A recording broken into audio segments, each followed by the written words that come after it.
Gospod Janković, nekako so se te vaše napovedi uresničile. Jaz mislim, da so se kar uresničile.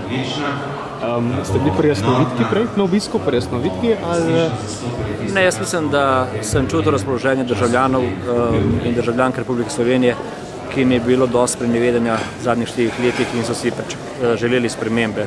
In to, da je levo-sredinska koalicija zmagala, sploh ni dvoma. Kaj to pomeni za župana Ljubljane? Za župana Ljubljane pomeni lažji odnos z vlado in predvsem, da bo Ljubljani popravljena krivica in bo dobila tisto, kar je bilo krivično odvzeto.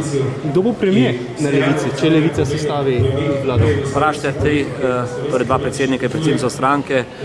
Mislim, da je dogovor pa ni zelo jasen, da predsedniško funkcijo objavlja tiste stranke, ki bo prva v tem trojčku, in to je Borut Pahor. Gospod Janković, prstov ne bomo zraven, oziroma se še ne da tega reči, že lahko to potrdite? Zoran Janković je župan mesta Ljubljane, to ostaja. Hvala lepa.